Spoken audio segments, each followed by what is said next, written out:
Welcome to the inaugural 2026 edition of the Tiger Men's Lacrosse Report. I'm your host, Spiro Maricas, along with the head coach of the Tigers, Sean Nadlin. And Coach, it's January, there's snow on the ground, and all you can smell in the air is lacrosse. It's your favorite season, lacrosse season.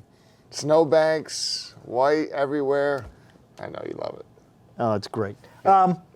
First off, you open up against North Carolina. We'll get into that in a minute, but will you be playing with colored balls on Saturday or Sunday, excuse me? High probability. The end of last week, I reached out to Coach Bresci, just kind of anticipating the snowfall this past weekend with the cold temps, most likely the snow sticking around. So we haven't made it definitive, but it's most likely leaning that Also, way. is there a temperature limit where if the temperature doesn't get to a certain point that you will not play?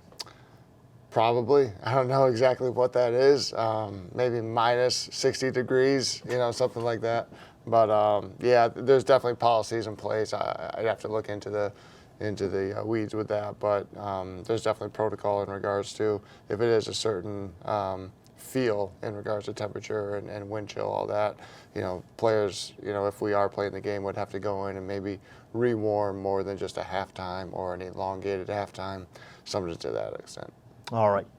Now, let's get into 2026. Team coming off an NCAA appearance, another CAA championship, led by Mikey Weissauer, who, with 48 goals this year, will become the all-time leading goal scorer in Towson history. He had 48 last year, so has a normal year like he did last year. He's going to set the record. Can he improve? Absolutely. And he's been working to do that. It's been fun to see Mikey's progression over his career here at Towson, not just as a player, but even more so as a person. His maturity, his ownership of what he wants and how he can attack that.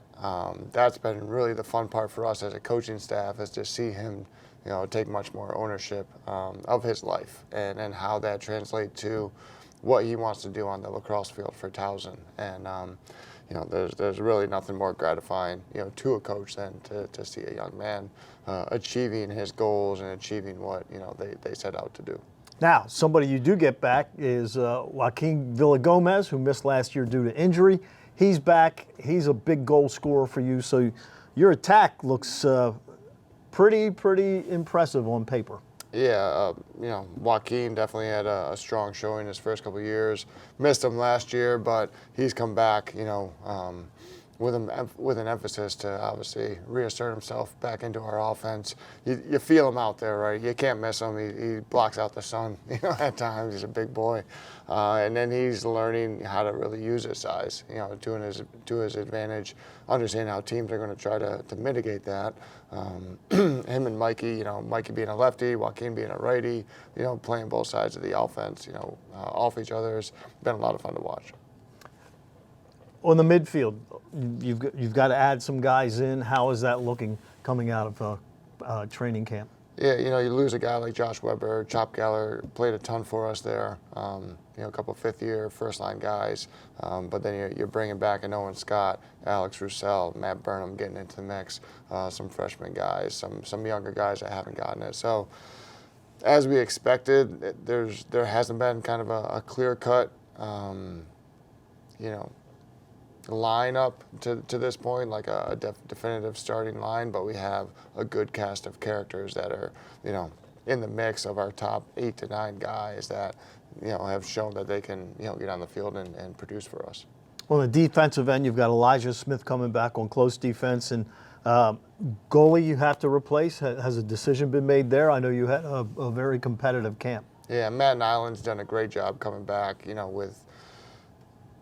with an appetite and a hunger to earn that starting job, but not overthinking it or trying to overdo it where he gets himself out of sorts. So he's done a great job solidifying himself there as the starter throughout the preseason. Been a strong competition. Ashby Shepard, Danny Dominicani, Jackson Kennedy, our goalie core, have done a great job competing in that. So again, Matt continues to get pushed, but it's been fun to see his work really transpire into him being our starter on February 1st. How about on close defense? Yeah, the defense has been kind of our biggest void through the graduation. Two close guys graduate. Sam Morin graduates at long stick midi. You mentioned Downs at goal and stuff. So replacing that, Elijah's in the mix, but he got moved to close midway through the year last year. So again, just seeing who can do what and how the chemistry works together it continues to be a work in progress. I feel like that's going to be a lot of what we experienced throughout the early part of the season is maybe some more bodies out there than a more consistent group than maybe we had last year, where you had Connor Spagnoli and Joe Petro and those guys established. It's like guys have earned an opportunity to get out there and improve that they can play. Hopefully in the long run that helps us with our depth of experience, but right now it continues to be a work in progress. And then at Faceoff, you lose Matt Constantinides to graduation, but Kai Lopez has performed well for you over the past couple of seasons. Yeah, Kai's super competitive. Obviously, those guys, Kai, Miles, Austin, being able to work with Matt over the past few years has been great to carry on our Faceoff core, and being able to see Kai come back and then be in a really strong spot. Miles right there, competing with them. They're two different, as well as Austin. All three of them bring different attributes to the face-off position. Austin actually has really been doing a good job as of late, making it very difficult for those other two as he is coming off his knee injury from last year and getting back to 100%, playing with a lot more confidence. So, with an inexperienced defense and some strong offensive guys, if we can tilt the face-off and possession advantage in our favor, hopefully that can help us here in the early part. All right, well, they're all going to have to be ready on Sunday as the Tigers will open up against North Carolina. Now, for you, you're not facing your former head coach as a head coach, but Dave Petromala is the defensive coordinator for North Carolina. He was your head coach at Johns Hopkins. Mm-hmm.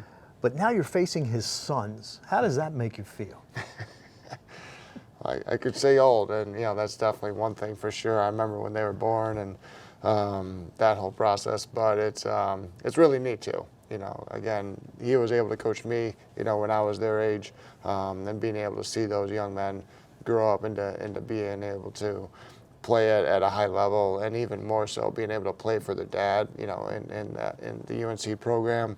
I know, Coach Petro, just beams with pride, to be able to have his sons there, Dom and Nick, and them doing so well, and him to be able to be around them all the time. I'm sure for him, just like he treats all of his players as sons, for him to actually, be with his sons in this process is great. And Dom Petromala, he kind of knows what he's doing.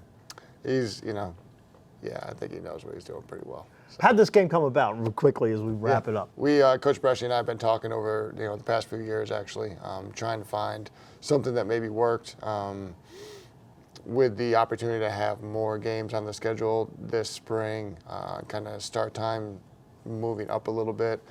Not that, we want to really start February 1st, but it worked out that it kind of fell into place for both teams, and we'll go down there next year and see if we want to continue on.